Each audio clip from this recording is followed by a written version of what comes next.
YouTubers, and welcome back to the Man Cave with me, Joey Jigsaw Boy. And today I'm going to be doing something a little bit different.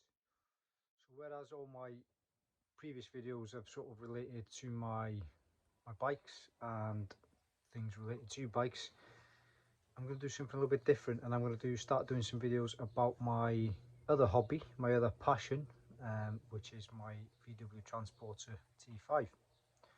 So just got back from work, the sun is shining behind me, so I've got a few little bits that I need to do to my van. So today I'm going to be fitting a door seal on the driver's side. So if that's something you're interested in, then please stick around, hit the like button, subscribe to the channel, and hopefully I'll do some more videos like this for you.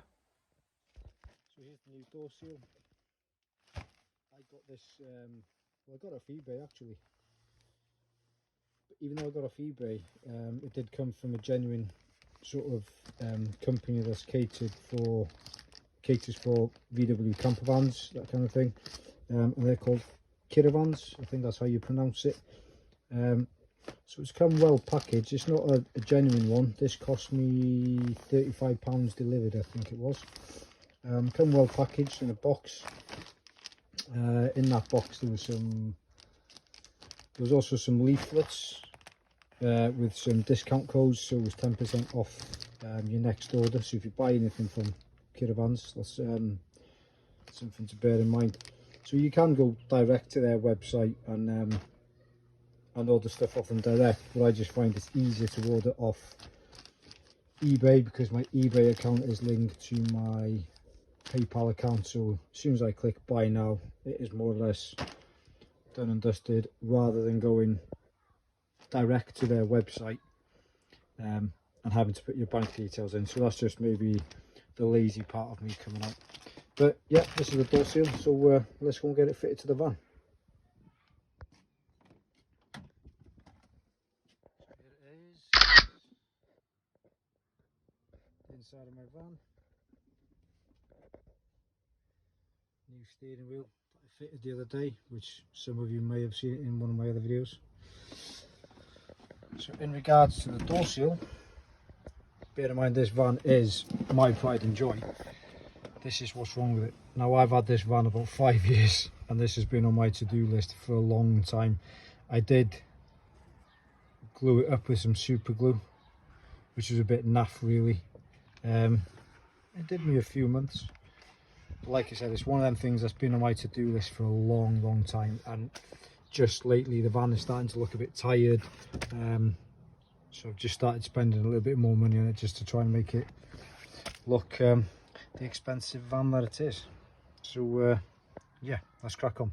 So this door seal has a join in it down the bottom here, but the new seal comes in one continuous piece, and apparently according to the website it's interchangeable with the near side and the off side, so that's it will fit the driver's and the passenger's side. So I'm winging this a little bit. I've never fitted one before. I've got my trim tools out just in case. These are just some cheap trim tools that you can pick up off eBay for a couple of quid. And here's one of my snap-on ones. I'm a mechanic by trade, so I've got quite an extensive toolbox, which they might come in handy. So I think hopefully this is just going to be a case of pulling it out. So yeah.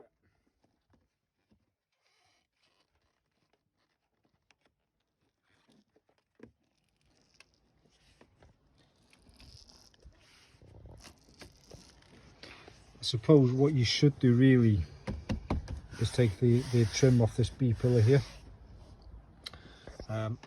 But like I said, it's the first time I've ever done one, so I am going to try and wing it and take the lazy option and see if I can get it back in here without having to take these B pillars off. These B pillars have been off and on my van quite a few times while I've been converting it in the time that I've had it, and I find them an absolute pain getting them on and off.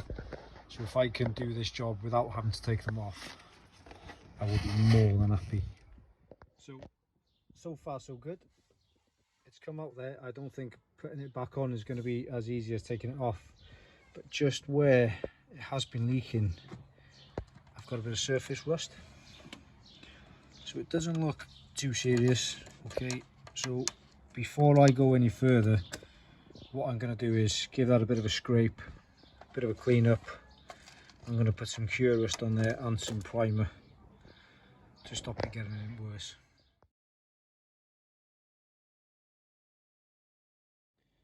Right, so there you go people, I scraped the loose paint off with a screwdriver, give it a bit of a rub down with some emery paper, and then this is just some stuff I had lying around in the garage, Hammerite Cure Rust. So you can then apply primer onto that. One thing I will say is, if you've ever used this stuff before, just be careful where you get it, because it does stain. So if you get it on your hands, it is going to stain your hands and it will be on there for a few days. And it goes like kind of a black colour. So if you don't like dirty hands, then stick some gloves on. Okay, so while I'm waiting for that to go off, what I thought I'd do is just make a start on getting this into position, and then I'll just leave the bottom bit off, because what I want to do as well, once this has gone off, apparently it takes about 15 minutes, I'm just going to give it a couple of coats of primer as well, just to give it that extra little bit of protection. Yeah, so I'll fit the rest of it. It's relatively easy. Okay, I think I'm going to have to admit defeat and take these covers off, because as I've been pushing them out of the way to get the seal on, the clips have come out, so I'm going to have to admit defeat. I'm in a bit of a rush, I have to cook tea tonight as well. It's relatively easy, just give it a gentle tap on there, just be careful not to damage it.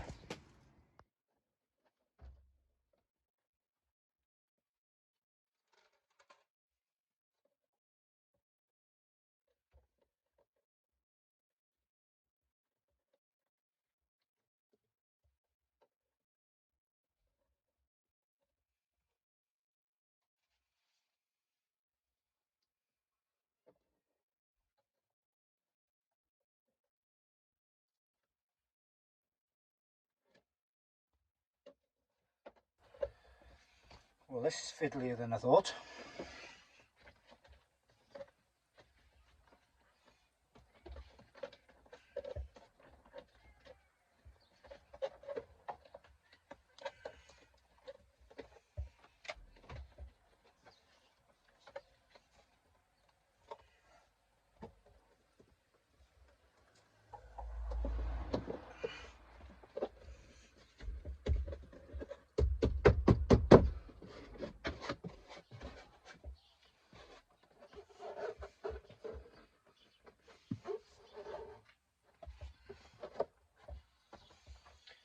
So far so good.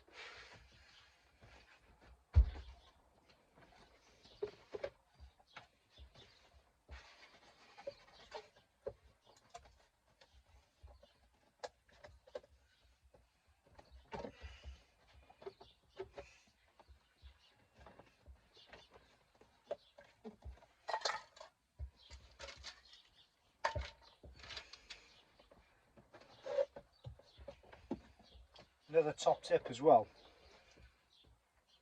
is to make sure you've got clean hands, especially if you've got a standard roof lining. You don't want to be leaving dirty fingerprints on it.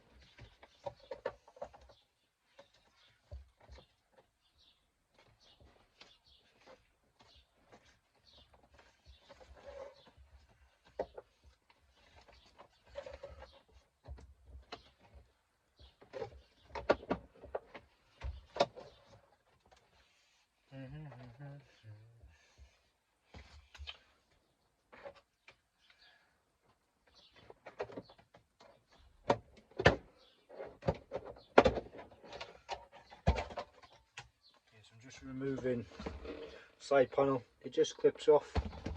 These are a godsend.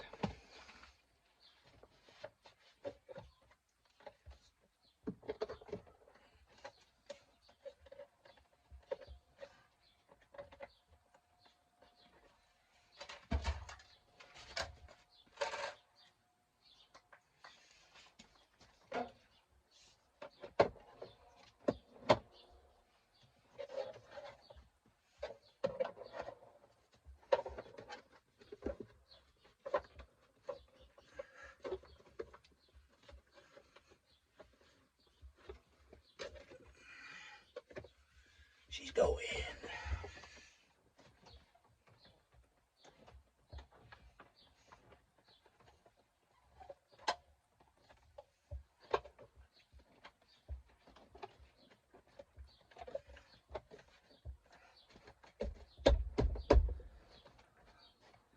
So what I will say with this is just take your time, don't rush it, because the last thing you want to do is damage your new seal. So just a bit of perseverance. If you need to, just take the panels off.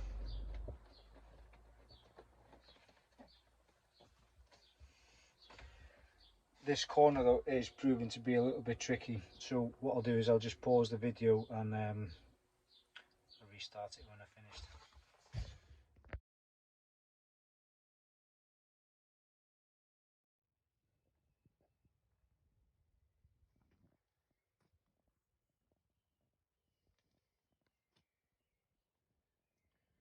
Not a bad fit. Not a bad fit at all.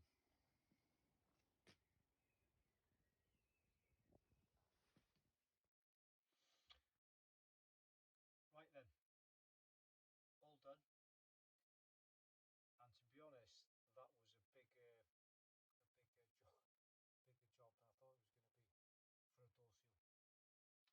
a door seal. So if you're ever going to fit a door seal on the T5 Transporter, or the Transporter T5 I should say, don't do what I did and try to take the lazy man's option. Okay, because it was a nightmare, and I ended up having to take all the panels off anyway. And to be honest, the panels come off and go back on so easy that once I did it, the job was an absolute piece of piss. And also I'd struggled fitting half of it on and then noticed that it didn't quite look right. And so when I compared it to the other side, I'd actually fitted it the wrong way. Oh. So I took a break, I went and had my tea, I come back out, I took the B-pillar plastics off, the plastic that goes down the side of the windscreen, and the step, the bottom step just pops off with some clips and it just pops back into place. So if you're doing it, take all them panels off and the seal goes on a piece of piss. You do have to trim it to size, so measure twice, cut once and all that. Line it up to where you need it because it's actually too big. I trimmed it with a Stanley knife and then inside there's a bit of metal. I just cut that with the snips. And that was it, job done. I'm quite happy with it, to be honest. To think that it's a £30 or £35 delivered seal from Caravans and not a genuine item, it fits quite well. Really happy with it. I hope you took something away from that. If you liked the video, please give it a thumbs up and subscribe, and hopefully I'll do some more of these videos in the future. Ciao for now.